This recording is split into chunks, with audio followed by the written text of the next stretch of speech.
Ano sa reliyon. Pangalawa, Kristiyanong pupugutan ng ulo. At yung pangatlo, Kristiyanong kukunin ng malapan dito sa lupa na buhay. Ngayon, mananalamin po tayo kung saan tayo napabilang, Kristiyano sa reliyon, o Kristiyanong pupugutan ng ulo, o buhay na kukunin ng malapan. Kindly, unang talata, magkasunod, Santiago 1:26 at unang Korinto Kapitulo 6, versikulo 9 hanggang 11. Kindly po. Santiago, Kapitulo 1, versikulo 26, ito po nakasaad. Kung ang sinuman ang nag-iisip na siya relihiyoso, samantalang hindi pinipigil ang kanyang dila, kundi dinadaya ang kanyang puso, ang relihiyon ng taong ito ay walang kabuluhan. 1 Korinto, Kapitulo 6, versikulo 9, Hanggang 11. 9 hanggang 11, ito po nakasaad. Hindi ba ganinyo nalalaman na ang mga liko ay hindi nagsipagmana ng kaharian ng Diyos?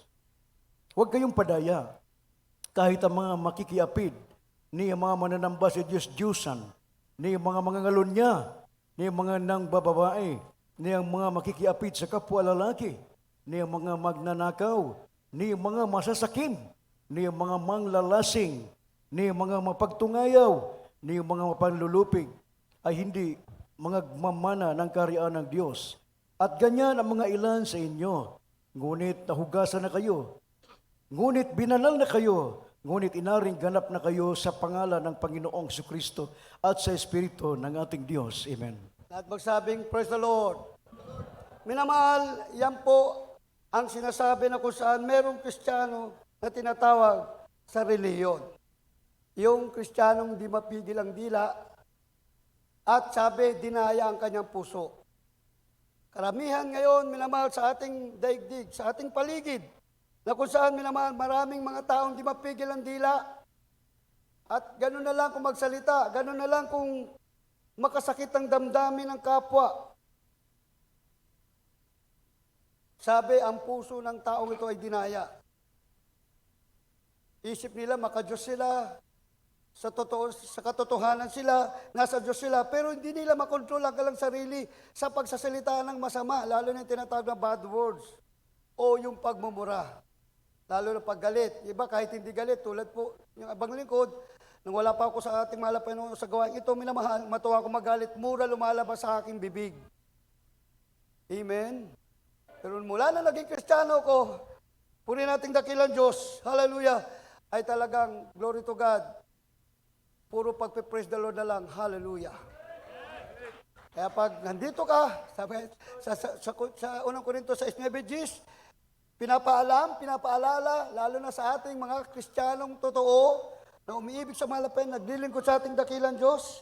Ulitin po ko po ang pagkabasa. Minamahal dahil maraming kampante, may mga kampante na mga kapatiran, na akala nila, ang salita ng Diyos nagbabago. Hindi. Tao lang o tayo lang ang nagbabago.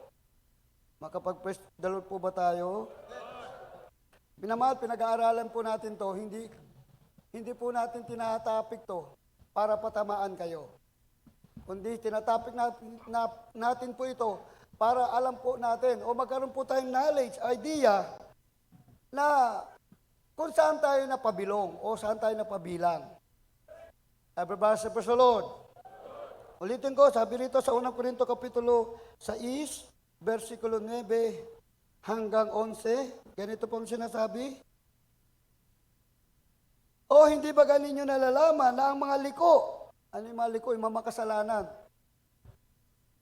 Pero religyoso sila. Masa sila, kasi akala ng tao, ng karamihan ng tao, kapag religyoso, maka-Diyos. Pero hanggang bibig lang. Hindi, sabi rito, ang maliko. Nalaman na ang mga liko ay hindi magsisipagmana ng kaharian ng Diyos o hindi pupunta ng langit. Sabi, huwag kayong padaya.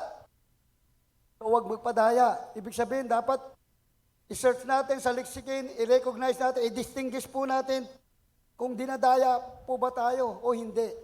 O nadadaya po ba tayo o talagang nasa Diyos na talaga tayong totoo. Ang hina ng amen. Sabi rito, huwag kayong padaya. Tayong tinutukoy doon, lalo na tayo mulat na sa katotohanan, punong-puno na tayo ng aral ng salita ng ating mahal na Panginoon. Minsan kasi nadadaya po tayo dahil nagkukulang tayo ng puri, nagkukulang tayo ng prayer, nagkukulang tayo ng fasting, nagkukulang tayo ng sakripisyo. Kaya minsan, hindi natin namamalayan. Kala natin, tama pa, yung pala, mali na. Praise the Lord. Maganda po yung nakikinig na nagre-response. Makapag-amen po ba tayo? Sabi rito, kahit ang mga mapakiapid, niyang mga mananamba sa Diyos-Diyosan, niyang mga mangalunya, niyang mga lambababae, niyang mapakiapid sa kapwa lalaki, vice versa, ganun din sa kapwa babae, niyang mga magnanakaw, niyang mga masasakim, niyang mga manlalasing, niyang manungayaw, at ang mga manlulupig ay hindi magsisipagmana ng kaharian ng Diyos. Tingnan po, ito po yung mga Kristiyanong nasa reliyon. Sana walang ganon dito. Ayaw mag-amen ng iba. Parang meron. Kayo nakakalam at tamala pa yun. Hindi ko kayo kilala, hindi ko nakikita, hindi ko narinig ang pinagsasabi nyo. Lalo na pag nawawala kayo ng control, nalulose control kayo, mayroon kasi Kristiyano, pag galit, nagmumura pa. O, ang tahimik nyo. Dapat hindi na. Bad word yan eh. Ugali ng Kristiyanong nasa reliyon yan. Pag Kristiyano ka, mamaya yung pangatlo, doon magkakaalaman. Minamahal, praise the Lord. Kung dito nasasagi tayo, natatamaan po tayo, so ang ibig sabihin, ginigising lang po tayo. Kung meron tayong mga bagay na yan, pinapaalala tayo na kung saan ito ay hindi magmamana ng kaharian ng Diyos. So, minsan may ganun pala, di wag nang dumalo. Eh, di lalo kang hindi magmamana. Di ba? Kaya narinig natin ito para i-stop, putulin. Tigilan, alisin, iwaksi, kamuhian. Lalo na kung gusto mo magmana ng buhay na wala hanggan, gusto mo mapunta ng langit. So, imbis na magalit ka sa nagsalita, magalit ka sa sarili mo. E minsan sarili yung ginagamit ng kaaway instrumento para magkasala ka sa Diyos. Ikaw ba, tayo ba, gusto po ba natin o papayag po ba tayo na tayo po ay magkakasala sa mahal na Panginoon? O kaya, ang tagal ng panahon lumipas, sa isang iglap, maiiwan din pala. Yun, yung mapupugutang ulo, mamaya, pangalawa, yun yung maiiwan sa rapture. Minsan parang sa ulo, may pupugutan pala ng ulo. Ano, pupunta sa Abu Sayyaf? Pupugutan ng ulo. Hindi po. Amen? Ipagpatuloy ko, sabi rito, at ganyan ang mga ilan sa inyo. Tingnan mo, may kapatiran, may asawa na, nag-aasawa pa sa iba. Hindi naman lahat, may ilan lang. So sabi ilan ganyan sa inyo, pero tandaan po natin, sabi ng Biblia, at ganyan ang mga ilan sa inyo, konti lang. Ngunit, nangahugasan na kayo. Oh. Halimbawa, hinawalayan ka. Ikaw, manatili kang single. Huwag kang mag-aasawa uli. Okay lang kung magpapakasal ka, kung kasal kayo sa una. Tapos, kinasama mo. Hindi na ano yung kasal mo. E di, sa pangangalo niya po yan. Ayaw niyo mag-amen. Parang galit kayo. Naniniwala at sumasang-ayon po ba kayo? Everybody say praise the Lord. Mahirap, umasa ka, dahil naglilingkod ka, nandito ka, tapos yung pala sa isang bigla ka maiwan. Dahil may sablay, may sabit, may problema. Tandaan po natin, sabi ng Biblia, nangahugasan na po tayo at pinapaging banal o inaring ganap na kayo'y sa pangalan ng Panginoon Jesucristo at sa Espiritu ng ating Diyos. Kaya hanggat maaari minamahal, praise the Lord, kami naman mangaral, nagpapaalala lang. Kung kayo pinapaalalahanan, huwag kayong magagalit. Siyempre, nakakalimot kayo, nagpapaalala kami, alangan magalit kayo, dapat magpasalamat pa. Ang galit, magsabi amen. Tingnan mo, may hindi nakikinig. Hallelujah, praise the Lord. Nagpapaliwanag ako eh. Paano yun?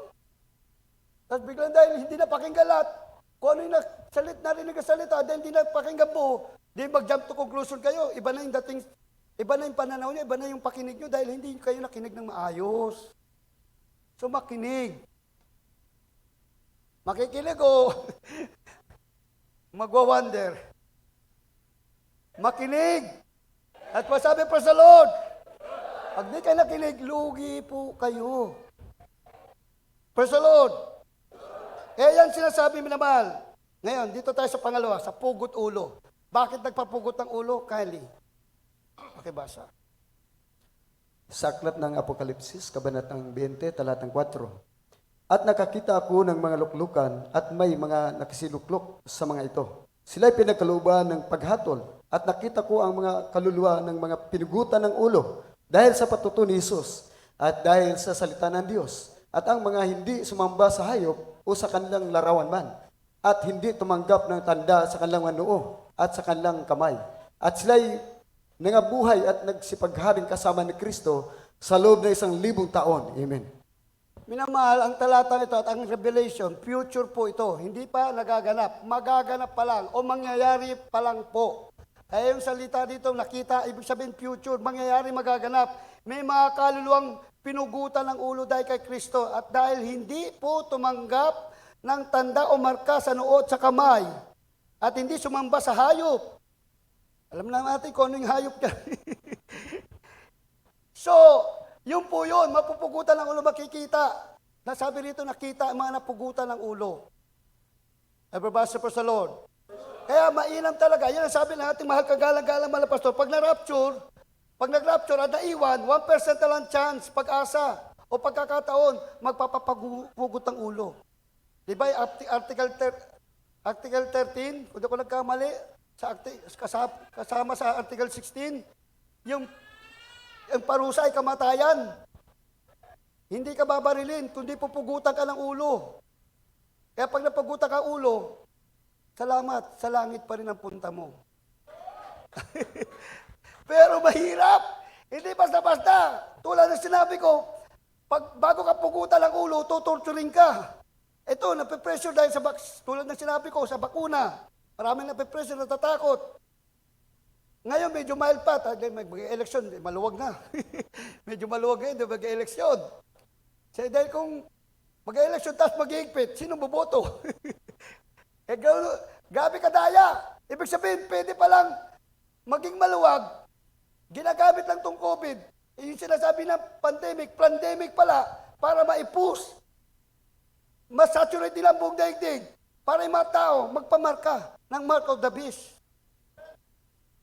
Pag may marka ng mark of the beast, tulad natin na pag-aralan last Sunday, wala ka ng chance sa langit. Impyerno na apoy at asupre ang naghihintay sa iyo. Kaya nakakatakot kapag napunta na tayo noon forever and ever. You will be tormented day and night. Sabi nga ng ating beloved Bishop Smith, brimstone of fire, you never get a hide. There's no water. Tormented forever. Apoy na asupre. Ando dun sa impyerno. Tormented ka, araw o gabi. Walang katapusan. Kaya dito dapat talaga sincero magpakainit sa paglingkod sa ating mahal na Panginoon para pag mag-rapture, hindi maiwan. Ang sinasabing rapture, yung pagdagit ng mga banal. Buhay kang kukunin ng mahal na Panginoon. Mahirap, mapugutan ng ulo. Dahil bago ka pugutan ng ulo, siyempre hindi ka makabili. Hindi ka makatravel, so magtatago ka. Sa lahat ng nag-move dyan, sumasakay, nasa establishmento, nasa kalsada, sa aeroplano, sa bus, sa jeep, lahat yan, pagdating ng oras, dahil may mamarka na yan, ngayon mga bakunado yung tinuturing. Tingnan mo, grabe sila hindi sila nag-iisip, grabe sila kadinaya. Tingnan mo, sabi nila, tulad patutulad natin mga kapatid kanina, pag bakunado ka, safety ka na. Hindi, marami kang nag-positive, marami nagkasakit, maraming namatay. Tapos anong nangyari? Wala na silang pakialam. O di ba, pantaraya, may malakas na nagpabakuna ng hina, nagkasakit. Ay patuto natin, beloved, Brother Josh, yung kanyang pinsan, ang lakas-lakas, ang kisig-kisig, nung nagpagbakuna, bigla ng hina, pikit na yun, pumikit agad. So, kawawa yung tao, dinadaya. Samantala, pag nasa Diyos ka, hindi mo na kailangan bakuna, hindi mo na kailangan kung ano. Hallelujah. Basta nasa Diyos ka, sumusunod ka, naglikod sa malapay na mainit ka, naglikod sa ating malapay na tapat ka talaga, glory to God ka talaga. Wala kang ikakatakot. Hindi ka dapat mangamba. Hindi ka nag-aalala. Amen? So, magtatago ka. Paano? Dahil magugutom ka, hindi ka sanay sa fasting. So, kung sanay ka man, ilang araw, paano kung tumagal? Ng taon. Mabubuhay ka pa ba? Siyempre, bibigay ka. So, pag nahuli ka, papugot ka lang ulo kahit anong hirap na o torture na gagawin sa'yo. Okay lang, tiisin mo lahat yun. O sana, wag. Pero meron talagang maiwan. Sayo natin sa gusto, dahil biblical, may mga kaluluwang napugutan ng ulo. Sana hindi tayo kabilang doon sa mapupugutan ng ulo in the near future. Everybody praise the Lord. So para hindi mapugutan ng ulo, huwag maiwan sa rapture. Para hindi maiwan sa rapture, anong gagawin? Dahil ito yung pangatlong Kristiyano na sinasabi ng Biblia. Kylie, dahil meron din naniniwala sa rapture eh. Actually, may nangyari na eh. 2 tao na kinuha ng mahal sa lumang tipan, kinuha ng mahal na Panginoon sa iba't ibang paraan. Una, si Enoch, Kylie. Sa lumang tipan at pinatunayan sa bagong tipan, si Enoch, kinuha ng Diyos, buhay, dito sa lupa, dinala sa langit. Kylie po. Henesis, Kabanatang 5, talatang 24. At lumakad si Enoch na kasama ng Diyos, at di siya nasumpungan, sapagkat kinuha ng Diyos. Hebreo, Kabanatang 11, talatang 5. Sa pananampalataya si Enoch ay nilipat upang huwag niyang makita ang kamatayan, at hindi siya nasumpungan, sapagkat siya ay inilipat ng Diyos, sapagkat bago siya inilipat, ay pinatutuhanan sa kanyang siya ay naging kalugod-lugod sa Diyos. Oo, palapakan natin pinakamalapay ng Jesus. Isang tao sa lumang tipan na nagngalang Enoch, buhay sa kinuha ng mahal na Panginoon. Imagine, Genesis yan. Unang libro sa Biblia. Tapos pinatunayan sa Hebreo, ilang libong taon nakalipas. O ilang daang taon nakalipas. Kung ano man yan, di natin tiyak dahil siyempre wala po tayo. Pero bakit nagkakatugma? Dahil bago magkaroon ng bagong tipan, yung mga sumulat sa panahon ng lumang tipan, wala na po sila sa panahon ng bagong tipan. Bakit nagkatugma? Yun ang tanong dun. Dahil isa lang ang nag-guide sa kanila. Inspired by the Holy Ghost, by the Holy Spirit. Kinasihan sila ng Espiritu ng Diyos, bagamat tao sumulat para sa tao. Pero hindi ibig sabihin, sinulat ng tao.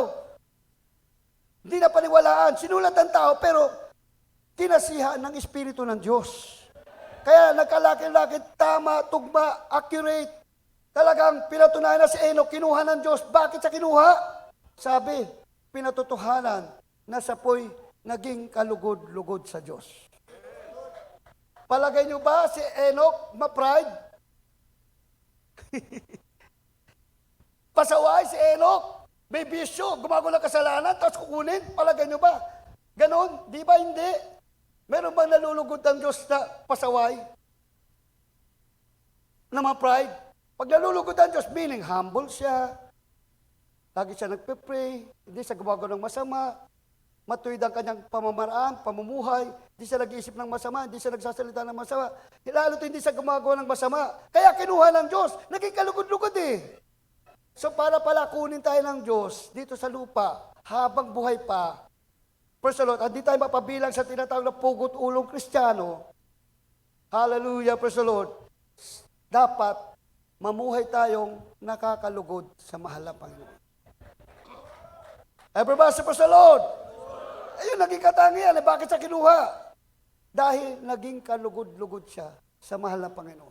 So pag nagiging kalugod-lugod pala tayo sa mahal na Panginoon, all the time, sa lahat ng oras, sa lahat ng panahon, hallelujah, praise the Lord, meaning, magiging kabilang ka sa tinatawag na kukunin ng Diyos na buhay dito sa lupa. Dadali sa langit. Dahil yung mga taong nakakalugod sa Diyos dito sa lupa, ay karapat-dapat sa langit. Pero yung mga taong hindi nagiging kalugod-lugod sa Diyos, alangang kalapat-dapat sa langit, Tulad ng pinag-aralan natin. Yung mga hindi magmamana ka rin ng Diyos, tingnan mo, mga ngalunya, nagmumura, maliko, mayayabang, magnanakaw, gumawa ka ng masama. Yun ang hindi karapat-dapat sa langit. Pag hindi karapat-dapat sa langit, karapat-dapat saan? Isa lang sumasagot, parang isa lang ang bright. Isa lang ang matalino. Pag hindi ka karapat-dapat sa langit, saan ka karapat-dapat? Pero tayo, saan po tayo karapat-dapat? Totoo po ba? Mabuti kung ganon. Palapakan muna natin, ating pinakamahal na Panginoon. Glory to God! Sundan pa natin, hindi lang si Enoch. Sabi nyo, tsamba. Isa lang. Pangalawa, si Elias, kindly. Praise the Lord. Ikalawang mga hari, Kapitulo 2, versikulo 4, ganito pa yung nasusulat. At sinabi ni Elias sa kanya, Eliseo, isinasamo ko sa iyo na Excuse me, maging... Kuya, 11 yan, hindi po 4. 2:11 ng 2 Kings. Verse 11 po, hindi verse 4. Ikalawang hari, Kapitulo 2, versikulo 11. Hindi po 4.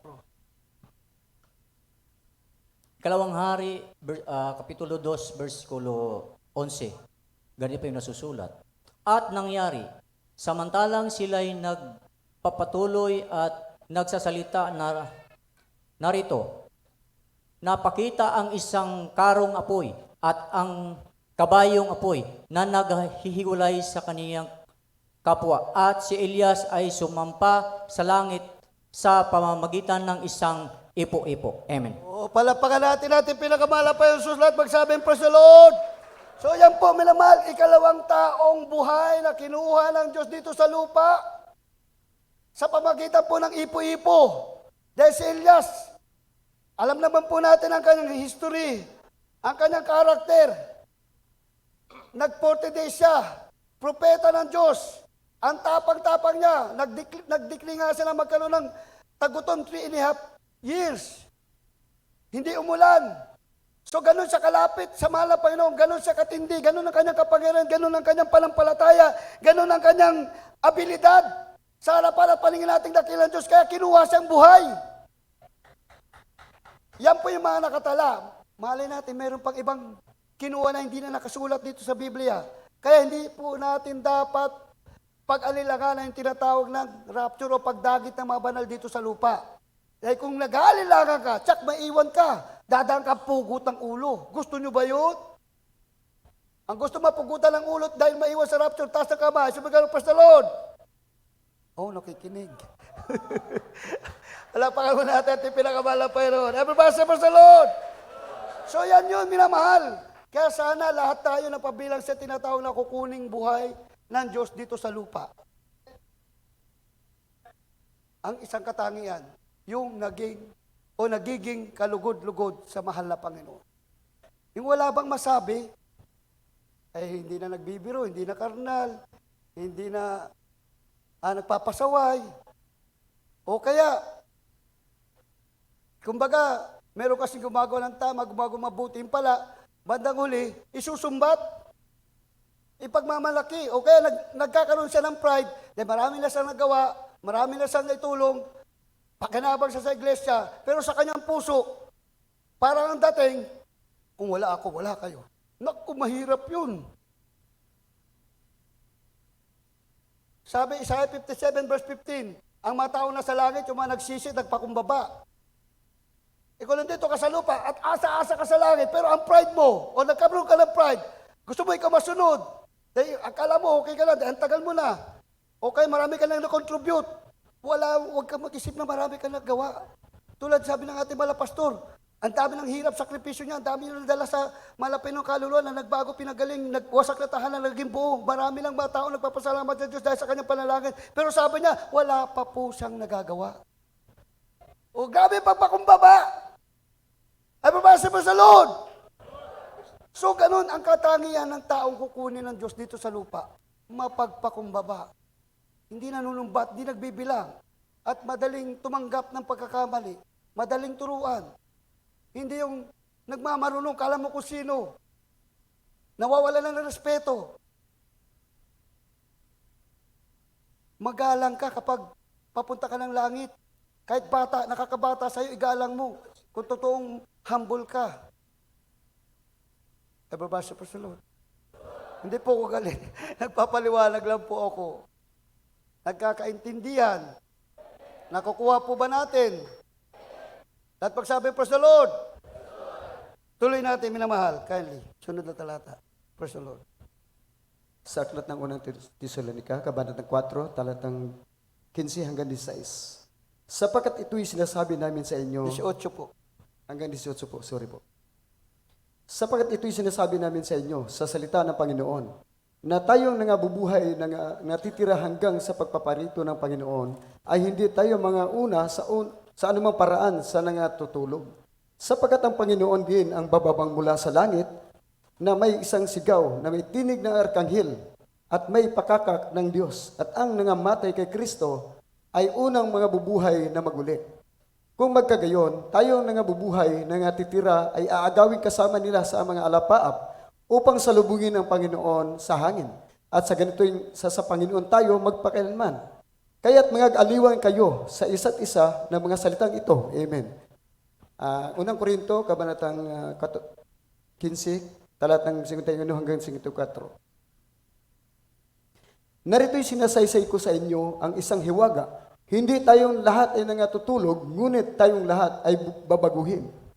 Sa isang sandali, sa isang kisap mata, sa huling pagtunog ng pakakak, sapagkat tutunog ang pakakak at ang mga patay ay nangabubuhay na maguli na walang kasiraan at tayong babaguhin. Sapagkat kinakailangan itong may kasiraan ay mga bibihis ng walang kasiraan at itong may kamatayan ay magbibihis ng walang kamatayan. Datapat pagka itong may kasiraan ay magbibihisan ng walang kasiraan at ito'y may kamatayan ay magbibihisan ng walang kamatayan. Kung magkagyon ay mangyayari ang wikang nasusulat, nilamon ng pagtagumpay ang kamatayan. Amen. Lahat magsabi, praise the Lord! So yan po sabi ng Biblia, ito magiging senaryo pagdating ng tinatawag na rapture. Amen? Sabi, sapagkat ito'y sinasabi namin sa inyo sa salita ng Panginoon na tayong nangabubuhay na nangatitira hanggang sa pagparito ng Panginoon ay hindi tayo mga una sa anumang paraan sa nangatutulog, yung mga namatay nating kapatiran, malabos natin na kinuha ng mahal na Panginoon. Sila yung tinutukoy na natutulog. Tayo na natitira, na nabubuhay. Anytime, pwede na pong mag-rapture, pwede na tayong dagitin o tinatawag agawin ng mahal na Panginoon sa pamagitan po ng kanyang kapangyarihan. Kung noon, kinuha diretso si Enoch, tapos sa pamagitan ng ipo si Elias. Ngayon, pag tinatawag na rapture, sabay-sabay tayong kukunin, pero hindi natin alam kung anong paraan gagawin ng mahal na Panginoon. Pero sa isang kisabata, pagtunog ng huling pakakak, yan, mawawala lahat ng Kristiyano, pati mga baby. Wala pa kasalanan yan. Lahat, nagdadrive ka, nasa bahay ka, o saan ka naroon, basta malinis ang puso mo. Wala kang inggit, wala kang tampo, wala kang sama ng loob, wala kang pagtatanim ng hindi maganda. Lahat ang linis mo. Pagdating ng rapture, sigurado kang kukunin ng mahal na Panginoon. Kaya dapat panatilihin natin pagiging humble, pagiging malinis ang puso, pagiging mainit. Glory to God talaga, spiritual ka talaga, focus mo talaga yung paglilingkod tayong langit. Wala lang iba. Kaya lahat ang sasabi mo, bagay na nakakalugod sa mahal na Panginoon. Lahat ng kikilos natin, pamumuhay natin, ay talagang kinalulog na nating dakilang Diyos. Yan ang pagpapanatili na malinis ang ating puso sa harapan at paningin ng ating pinakamamahal na Panginoon. Naglilingkod tayo dito at ang lagi sinasabi ng ating mahal na magulang sa mahal na Panginoon, why we are serving the Lord, our ultimate goal is rapture. Yun ang pinaka-ultimate goal natin, rapture, yung kunin tayong buhay. Pero hindi natin alam kung kailan mangyayari yan, kaya sabi, maghanda. Pero ngayon, marami nang kinukuha. So, ibig sabihin, isa na rin ito sa palatandaan na talagang kukunin na tayo na malapit, o magbabalik na sa, magra-rapture na, aagawin na tayo, anytime, any moment from now. Kaya sana hindi tayo maalis sa tinatawag na kukuning buhay ng Diyos dito sa lupa. Tandaan po natin, huwag na magpasaway, huwag na manlamig, huwag na magmura, huwag na manigarilyo, huwag na gumawa ng masama, huwag lang hindi magpakainit. Dapat magpakainit. Hallelujah. Bagay na lahat natin gagawin. Hallelujah. Praise the Lord. Tingnan mo, may balita na marami ng bansa pumirma para maging one world government. One world, one ruler, one world lang. Isa na lang maghari sa buong daigdig. Marami nang pumirma. So anytime na pwede na mangyari. Dahil ayaw na malapay nung magsasuffer pa tayo dahil sa mga bagay na ayaw nila maniwala. Lalo na sa ating paglilingkod, minamahal. Talagang iba-iba po tayo. Special na special tayo sa mahal na Panginoon. Minamahal dahil ng lockdown. Sa kanila lockdown tayo. Nagpupuri, nagsamba pa rin tayo. Iba, pag nasa buong katotohanan, walang kinatakutan kundi ang Diyos lamang. Hallelujah sa pangalan ni Jesus! Kaya yung mga bagay na hindi na dapat pansinin, huwag lang pansinin. Yung mga bagay na hindi dapat gawin, huwag lang gawin. Magpaka-espiritual, ibigin na gusto ang malapay ng Jesus. At yung parang nasasaktan pa tayo, emotion, karnal. May pagkakamali na tayo, magagalit pa tayo. Dapat pag may pagkakamali tayo, dapat mahiya na tayo. Hingi tayong tawad, sorry. Pakumba. Hindi, may pagkakamali na, ang taas pa ng ere. Kala mo perfecto, kala mo hindi nagkamali, mali yun. Hindi nalulugod ang Diyos pag ganun. Pag Kristiyano ka, bukas sa isip mo, pag nagkamali ka, yuko ka agad, sisikahin ang tawad. Hindi parang, kala mo siga-siga ka. Binago ka na, siga-siga ka pa. Hindi ka siga noon, binago ka na. Tapos ang balik, ang mangyayari, mayroong ganun, nagiging siga, tapang, kahit mali. Hindi ka rarapturin pag ganun. Bakit? Sabi ng Biblia, Kylie, 2 versikulo, bago tayo awit. Praise the Lord. Juan, Kabanatang 8, talatang 51. Katotohanan sinasabi ko sa inyo, kung ang sinuman ay tutupad ng aking salita, ay hindi siya makakakita magpakailanman ng kamatayan. Efeso, Kabanatang 5, talatang 27. Upang ang iglesia ay maiharap sa kanyang sarili na maluwalhati na walang dungis o kulubot o anumang gayong bagay, kundi ito'y nararapat na maging banal at walang kapintasan. O yan, hindi na po tayo makakatikim ng kamatayan o dadalalibigan. Pag rapture, agawin tayo ng malapin dito sa lupa, kuhain buhay. Yung agawin, walang kulubot, walang mancha, walang dungis. Ayan ang sinasabi ko, hindi ako nagja-judge, kundi yan sinasabi ng Biblia. Walang dungis, walang kulubot, walang mancha, ang kukunin ng mahal na Panginoon. Yung pinag-aralan namin nung nakaraang Biyernes, pinamahal yung 4 na klase magkapatid, may mga attitude na hindi maganda. Lahat may sablay, pero may kukunang aral. Minamahal, sana hindi tayo ganon sa mga attitude na hindi naging katanggap-tanggap sa mahal na Panginoon. Kasi pag may something tayo sa ating mga attitude na hindi ayon sa kalooban ng ating mahal na Panginoon, sablay po natin, dungis, kulubot, mancha po natin yun. Paano tayo iharap ng Diyos mismo sa kanyang sarili kung merong kulubot, mancha, dungis sa ating puso, sa ating pagkatao, sa ating pagkakristyano? Bagamat wala pa perfecto, pero kung nagsusumikap tayo, sabi ng Biblia, yung sumusunod sa kanyang mga salita, sa kanyang utos, ay hindi na makakakita ng kamatayan. O yun, sabi ng Biblia, hindi lahat tayo matutulog, ibig sabihin, hindi lahat tayo mamamatay. Ngunit lahat tayo ibabaguhin. Yung katawang panlupa, papalitan katawang panglangit.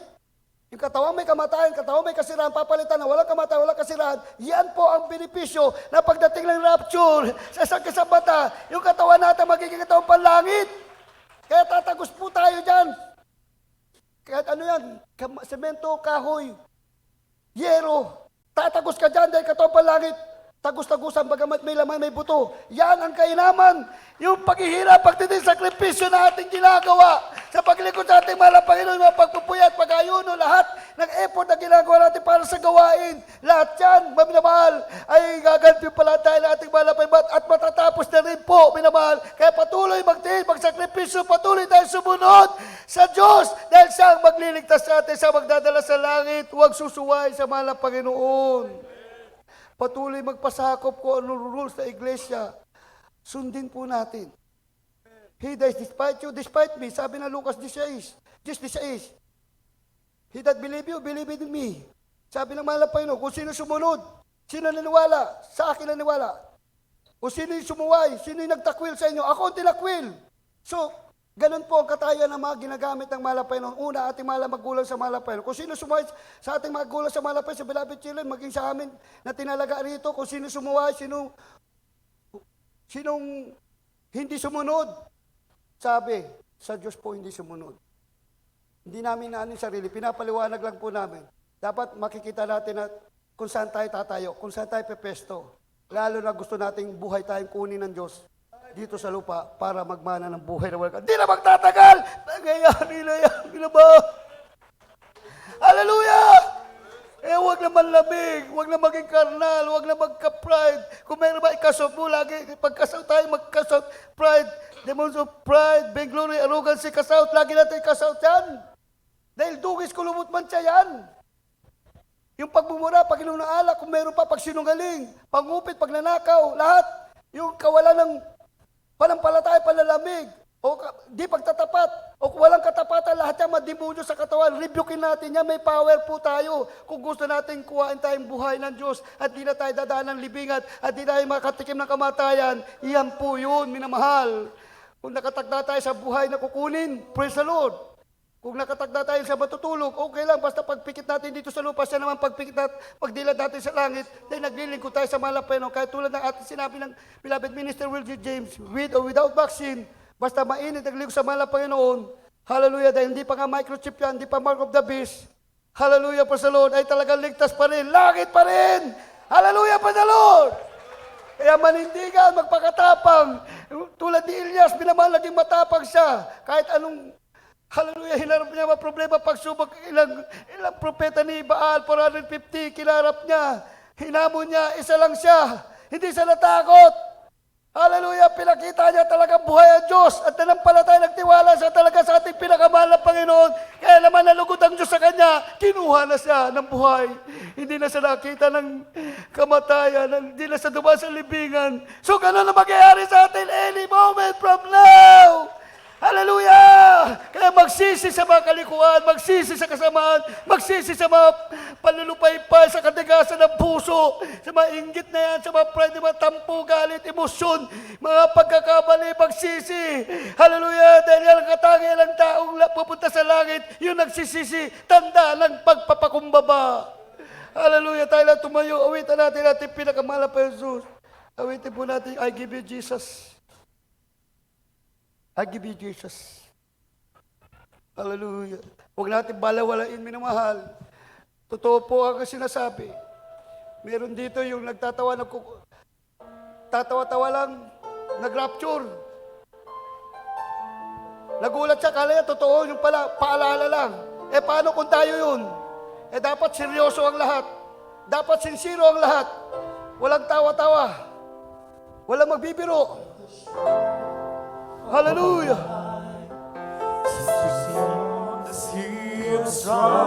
Jesus. You need someone. Yes, yes, God.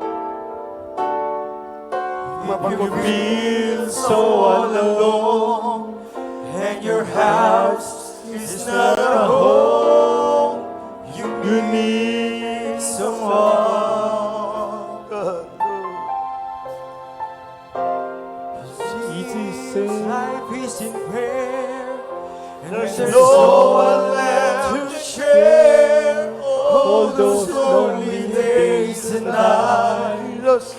When the things were turned out right, you want someone to care, or someone to care. You need someone. Hallelujah, praise the Lord. I give you Jesus. It's the peace that passes all understanding. Hallelujah, glory. Oh, I give you Jesus. yes, Lord. It's a perfect love that casts it all away.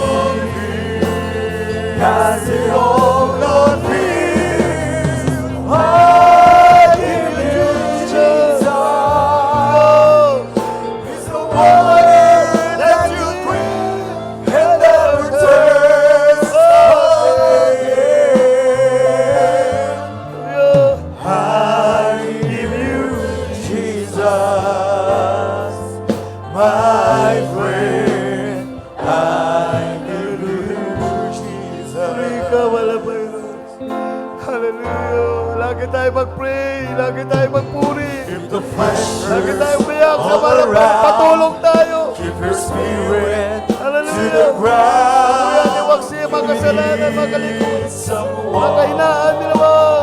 Hallelujah. Praise the Lord. Jesus. and your body isn't free, and your health you can't regain. Hallelujah. Need someone. Hallelujah. Go ahead. Jesus. There are times that you have tried with all the strength you have inside, and it seems that you have failed. Remember all the close you did, all the bitterness and grief. He'll give you peace and sweet relief. He is that someone that you need. So give me Jesus. He's the Prince that has all understanding. Hallelujah. Glory. I give you Jesus. He's the perfect love and cast it all on me. Cast it all on me.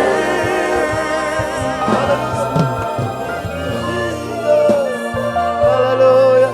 He's the water that you drink and never thirst again. I give you Jesus. Hallelujah. I give you Jesus. Hallelujah. Praise the Lord. Hallelujah. Praise the Lord. Impart your love to Jesus. Touch the heart. Revive us, O God. We need your strength. Hallelujah.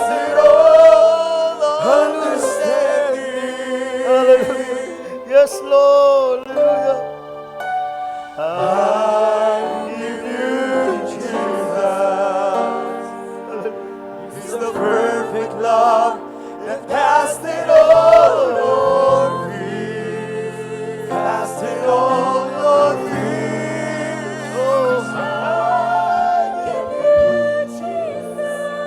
Hallelujah. He's the water that you drink and never thirst again. I give you Jesus. Hallelujah.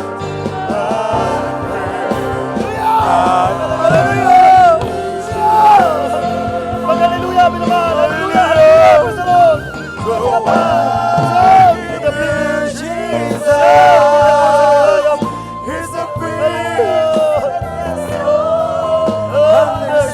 understanding, Jesus.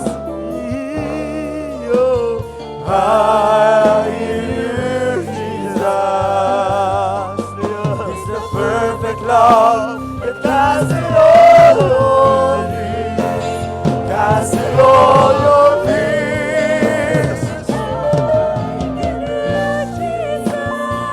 Jesus is the one that you drink and never thirst again. I give you Jesus, my friend. I give you Jesus. Mami na mahal.